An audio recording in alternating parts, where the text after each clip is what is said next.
ఇక్కడ చంద్రబాబు గారి పరిపాలన మీదన అప్పుడు కొన్ని సంక్షేమ పథకాలు తీసుకొచ్చారు. అన్న క్యాంటీన్ లాంటివో లేకపోతే కనుక పెన్షన్ 2000 రూపాయలకి చివరిలో పెంచడం లాంటివి. అది చేసినా కూడా అది చాలలేదు కాబట్టి జగన్ ఇంక ఇస్తారన్నారు. ఇప్పుడు జగన్ ఇచ్చేశారు. జగన్ది అయిపోయింది. చంద్రబాబు గారు ఇంతకంటే ఎక్కువ ఇస్తానంటున్నారు. అట్లాంటప్పుడు ఆయన దగ్గరికి ఎందుకు వెళ్ళకూడదు?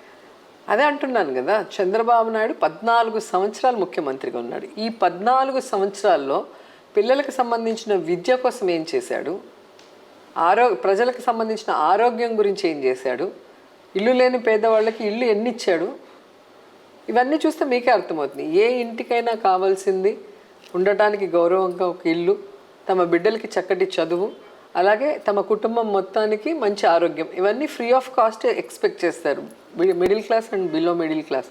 అవేవి కూడా చంద్రబాబు నాయుడు పరిపాలనలో దొరకలేదు. ఈరోజు జగన్మోహన్ రెడ్డి గారు ఎలక్షన్లు వస్తుంటే ఇవ్వలేదు. చంద్రబాబు నాయుడు ఎప్పుడు ఇచ్చాడు? ఎలక్షన్ వచ్చే 1 నెల 2 నెలల ముందు అన్న క్యాంటీన్లు పెట్టాడు. 2 నెలల ముందు ఈ పసుపు కుంకుమ అంటూ 10,000 రూపాయలు ఇచ్చేసి వాళ్ళని మభ్యపెట్టాలని చూశాడు. 2 నెలల ముందు పెన్షన్ పెంచాడు. కానీ ఆయన 75 రూపాయలు పెన్షన్ ఇచ్చేటప్పుడు ఎంతమందికి ఇచ్చాడు?